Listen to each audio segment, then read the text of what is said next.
नमस्कार साथियों, स्वागत है आप सभी का आपकी अपनी पाठशाला पर। मैं हूं अंकित अवस्थी। आप हैं मेरे साथ में दिल्ली के हालचाल जानने के लिए। दिल्ली जो कि आजकल सुर्खियों में कई कारण से है। थोड़े दिन पहले पॉल्यूशन के कारण थी, उसके बाद में गाड़ियों के चलते कारण थी कि भाई यहां पर 10 साल पुरानी 15 साल पुरानी गाड़ियां नहीं चलेंगी। इसके साथ साथ सर्दियों में जिस तरह का यहाँ हालात पॉल्यूशन और पराली जलने से रहता है, उसके कारण सुर्खियों में रहती है। बारिश आ जाए तो वाटर लॉगिंग की समस्या रहती है। कल यहाँ पर एक और सुर्खी बनी और सुर्खी ये थी कि दिल्ली में भूकंप आ गया। अच्छा, दिल्ली में भूकंप की ये घटना कोई नई घटना नहीं है। मतलब जिस तरह से दिल्ली में पॉल्यूशन के ऊपर आए दिन आप खबर सुनते रहते हैं, ऐसे दिल्ली में भूकंप की घटनाएं आजकल बहुत सुनाई दे रही हैं। ऐसे में क्या कोई ड्रिलिंग कर रहा है क्या? मतलब दिल्ली के अंदर ऐसा क्या हो रहा है जो दिल्ली कांप रही है? आज के सेशन में जिक्र इसी बात का कि दिल्ली में आफ्टर ऑल भूकंप इतने ज्यादा आते क्यों हैं। आज के सेशन में कल की हेडलाइंस जो हैं वो चर्चा का कारण बनी है कि दिल्ली में 4.4 मैग्नीट्यूड का अर्थक्वेक आया था। और ये अर्थक्वेक का जो मतलब अफेक्टेड एरिया था वो इंडिया, पाकिस्तान और चाइना था। और ये खातीवास हरियाणा के अंदर इसका पॉइंट पाया गया था कि यहां पर ये अर्थक्वेक आया है। ये वो वाली बात हो गई कि दिल्ली वाले लोग इस बात से परेशान हैं कि पॉल्यूशन के कारण हमसे कहा जाता है कि अंदर जाओ, अर्थक्वेक के कारण कहा जाता है घर से बाहर निकल करके आओ। मतलब अर्थक्वेक ने ऐसे हालात कर दिए दिल्ली वालों के कि अगर अर्थक्वेक के चलते घर से बाहर निकले तो बाहर हमें पॉल्यूशन पकड़ ले रहा है। कुछ ऐसी स्थिति दिल्ली एनसीआर के लोगों के अंदर फिलहाल बनी हुई है। तो ऐसे में दिल्ली एनसीआर में ऐसा क्या है जिसके चलते ये अर्थक्वेक जोन बना हुआ है, उसका जिक्र हम करेंगे। लेकिन एक अपडेट जान लें, परसों सुबह 11 बजे आपके लिए बातें बाजार की पर हमने एक वेबिनार रखी है जिसका लिंक कमेंट बॉक्स में दिया हुआ है। हमारे नए हैंडरिटन नोट्स उपलब्ध हैं अपनी पाठशाला एप्लीकेशन पर। साथ ही साथ हमारा जो कोर्स है जिसमें आप ज्योग्राफी पढ़ सकते हैं, क्योंकि ये जो हमारे नोट्स हैं इसमें ज्योग्राफी का ये रीजन जो आज मैं आपको बताने जा रहा हूँ ये उपलब्ध है, आप उसे देख सकते हैं, उनका लाभ ले सकते हैं। तो कल जो भूकंप दिल्ली के अंदर आया गुरुवार के दिन, वो असल में हरियाणा के झज्जर में अपना केंद्र रखता था। यानी कि वहां से ऊर्जा बाहर निकल कर आई, जिससे पता चला कि इसका प्रभाव दूर तक जा रहा है। इसकी वजह से दिल्ली और एनसीआर के अंदर भूकंप के झटके महसूस हुए थे। हरियाणा का जिंद और बहादुरगढ़ के अलावा पश्चिमी उत्तर प्रदेश और राजस्थान के कुछ इलाकों में 10 सेकंड तक धरती हिलती रही। बहुत सारे लोगों का तो यह तक कहना था कि हमने इतने देर तक अर्थ को हिलते नहीं देखा। कल दिल्ली के लोगों के अंदर एक रिपोर्ट यह भी निकल करके आई कि मेट्रो को रोक दिया गया, क्योंकि मेट्रो चलती चलती हिलने लगी तो उसको रोका गया कि कहीं कोई और कैजुअलिटी ना हो जाए। बड़ी बड़ी बिल्डिंग्स में रह रहे लोग जो हैं वो बाहर निकल करके बाहर आने लगे, सड़कों पर उतर करके आए। कुछ इस तरह के दृश्य देखे गए, पंखों का हिलना, लाइट्स का हिलना, इस तरह से देखा गया। कितनी मैग्नीट्यूड पर था? तो 4.4 पर हमने बताया रिएक्टर स्केल पर। यह होता कितना है कि इसकी वजह से खिड़कियां टूट सकती हैं, दीवार पर लगे हुए फ्रेम गिर के आ सकते हैं। अधिकतम कितना हो सकता है? 9 या 9 से अधिक तक हो सकता है। इसमें तो पूरी तरह तबाही मच जाती है अगर 9 रिएक्टर स्केल का भूकंप आ जाए। हालांकि ये रिएक्टर स्केल अपने आप में दूसरे वाले से काफी ज्यादा भारी होता है। जैसे जैसे रिएक्टर स्केल बढ़ता चला जाता है तो पुराने वाले से कई टाइम्स ज्यादा प्रभावशाली हो जाता है। 8 से 8.9 के रिएक्टर स्केल में इमारत या कई बड़े पुल टूट करके गिर जाते हैं। पुलिस की जानकारी के अनुसार कोई भी इस भूकंप से हताहत नहीं हुआ, दिल्ली वासी सब कुशल हैं, ऐसी जानकारी निकल करके आई। लेकिन यह जानकारी से पहले, जैसे आपने ये खबर सुनी है कल 10 जुलाई की, लेकिन 19 अप्रैल को भी दिल्ली में 5.8 मैग्नीट्यूड का अर्थक्वेक के आसपास का प्रभाव देखा गया था। ऐसे ही फरवरी 17 2025 में भी दिल्ली के अंदर 3 दशक का सबसे तीव्र मतलब सेकंड स्ट्रॉन्गेस्ट अर्थक्वेक देखा गया था। तो एक साल में 3 बार तो प्रभाव देख चुके हैं। अभी तक साल शुरू ही हुआ है, मतलब मध्य में पहुंचे हैं, आप जुलाई में हैं, और उससे पहले 3 बार आपको अर्थक्वेक देखा जा चुका है। तो सवाल तो बनता ही है कि ऐसा क्यों है भाई कि दिल्ली के अंदर इतने अर्थक्वेक महसूस हो रहे हैं। इसकी वजह को जानते हुए हम थोड़ा सा ज्योग्राफी को समझते हैं। ज्योग्राफी को समझने के लिए मैं आपको थोड़ा अर्थ के बारे में जानकारी देता हूं। अर्थ, जिन लोगों को मतलब भूगोल की जानकारी है वो ये जानते हैं कि अर्थ के अंदर अलग अलग लेयर्स हैं। सबसे अंदर इनर कोर है, उसके बाद आउटर कोर है, फिर मेंटल है, फिर क्रस्ट है। अर्थ का केंद्र से लेकर के टॉप तक इसी प्रकार का डिस्ट्रीब्यूशन अंदर से होता है। ये जो बाहर की तरफ मेंटल और क्रस्ट वाला हिस्सा है, ये संयुक्त रूप से प्लेट के रूप में काम कर रहा होता है। जॉइंटली इसे लिथोस्फीयर कह दिया जाता है। कहा जाता है कि अर्थ पूरी तरह से 7 लेयर्स में बटी हुई है। मतलब अर्थ की जो सरफेस है उस पर 7 ये प्लेट्स बनी हुई हैं लेयर के रूप में। इन्हीं प्लेट्स को टेक्टोनिक प्लेट्स कहा जाता है और इन्हीं प्लेट्स के अंदर मूवमेंट की वजह से भूकंप महसूस होता है। ये जो अर्थ का टुकड़ा है, कभी इस तरह से प्लेट्स एक दूसरे के नजदीक रही थी, लेकिन समय के साथ साथ प्लेट्स के मूवमेंट होते रहे। इंडियन प्लेट, अभी बताएंगे कौन कौन सी प्लेट है, Eurasian plate, north American plate, south American plate, इस प्रकार से प्लेट्स यहाँ पर धरती के चारों तरफ हैं। इसको और आसान करें तो इसको ऐसे समझिए, जनरली मैं आपसे कहता हूं जैसे दूध उबालने के बाद दूध पर मलाई आ जाती है, तो अंदर मलाई के नीचे तो लिक्विड ही है, ऐसे हमारे अर्थ के जस्ट ऊपर वाली जो मलाई है, जिसको लिथोस्फीयर कह रहे हैं, क्रस्ट वाला जो हिस्सा है, उसके नीचे तो मेंटल लिक्विड फॉर्म में है ही है, लेकिन ये लिथोस्फीयर वाला जो क्रस्ट वाला पार्ट है, अपर क्रस्ट की तरह से, ये जो क्रस्ट वाला हिस्सा है, ये मेंटल में चल रही किसी प्रकार के परिवर्तन से हिलता डुलता रहता है। ये जो ऊपर जमी हुई मलाई है, ये मेंटल में हो रहे उछल कूद से टेढ़ी बाकी या फिर हिलती डुलती रहती है, जिसके चलते जनता जो इन प्लेट्स पर निवास कर रही है, उन्हें प्लेट का हिलना महसूस होता है। आसान भाषा में इसको इस तरह से आप समझ सकते हैं। अर्थ पर कितनी प्लेट हैं? बोले पानी के ऊपर भी प्लेट तैर रही है क्या? नहीं, पानी खुद एक प्लेट के ऊपर डला हुआ है। अर्थ की अगर बात की जाए तो जैसे अर्थ कुल 7 प्लेटों में अगर मेजर प्लेट्स में बांटी जाती है, तो north American plate, south American plate, African plate, ऐसे ही इंडिया जो है वो इंडियन प्लेट पर है, और इससे हिमालय के ऊपर की तरफ यूरेशियन प्लेट है। तो इस तरह से अर्थ पूरी तरह से, मतलब अगर आप पानी की बात करें तो अंटार्कटिका प्लेट, ये जो हिंद महासागर है ये ऑस्ट्रेलियन प्लेट के ऊपर है, इसका कुछ हिस्सा इंडियन प्लेट के ऊपर है।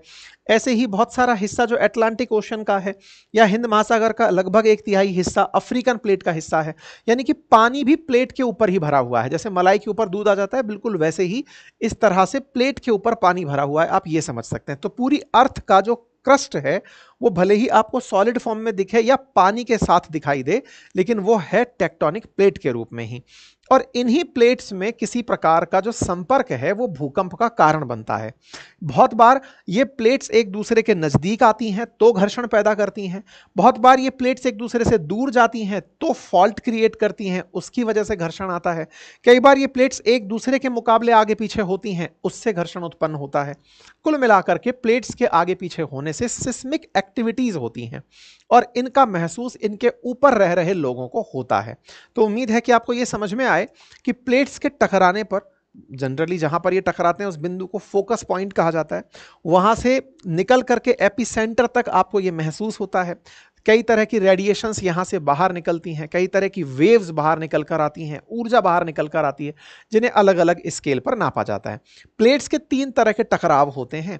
रिवर्स फॉल्ट, जिसके अंदर जमीन का एक हिस्सा दूसरे से ऊपर उठ जाए, नॉर्मल फॉल्ट जिसमें एक हिस्सा दूसरे के नीचे चला जाए, और तीसरा टेक्टोनिक प्लेट में घर्षण, जब एक हिस्सा दूसरे वाले हिस्से के पीछे की तरफ चला जाए। अब जब मैंने इतनी बात बताई तो दिमाग में आने लगेगा कि जब भूकंप का कारण पूरी दुनिया में फिक्स है तो दिल्ली के अंदर क्या कारण है। तो देखिए, ये हमारे देश का नक्शा है।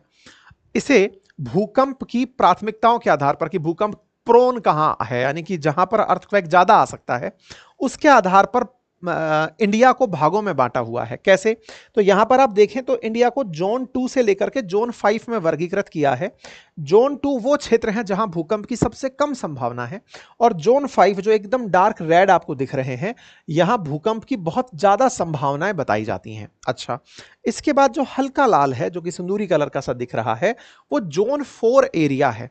अगर आप इस पूरे क्षेत्र को देखें, जो हिमालय का जो क्षेत्र है, उस पूरे क्षेत्र को भारत के हिसाब से आप देखें तो ये जोन 4 या जोन 5 में आता है। मैंने जैसा शुरुआत में आपसे कहा, टेक्टोनिक प्लेट में इंडिया का अधिकांश हिस्सा इंडियन प्लेट में, और हिमालय के दूसरी तरफ का जो हिस्सा है, उत्तर पूर्व का जो हिस्सा है, वो यूरेशियन प्लेट में आता है।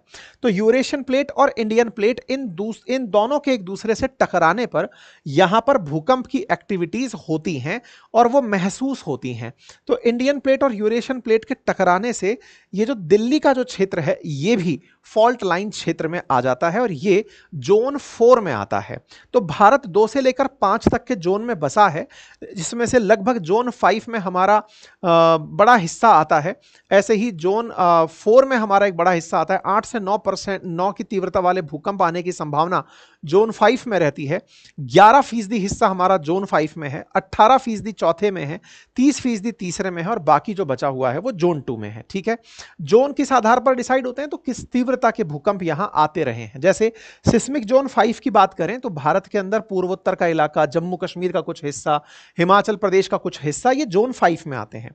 सिस्मिक जोन 4 के अंदर अगर हम बात करें तो भूकंप जोन 4 में उत्तराखंड, सिक्किम, दिल्ली, एनसीआर के इलाके, जम्मू कश्मीर, ये जोन 4 के अंदर आते हैं, जहां पर 7.9 से लेकर 8 तीव्रता तक के भूकंप आ सकते हैं। और यदि कभी दिल्ली में 8 तीव्रता का भूकंप आ गया तो महाविनाश लेकर के आएगा। ऐसे ही सिस्मिक जोन 3 के अंदर भूकंप का जो स्तर है वो इनसे थोड़ा कम होता है। गोवा, लक्षद्वीप, यूपी, पश्चिम बंगाल के बचे हुए क्षेत्र, पंजाब, राजस्थान, ये क्षेत्र सिस्मिक जोन 3 में, और बाकी जो है जिसमें 4.9 तीव्रता से नीचे का आ सकता है वो सिस्मिक जोन 2 के अंदर क्षेत्र काउंट किए जाते हैं।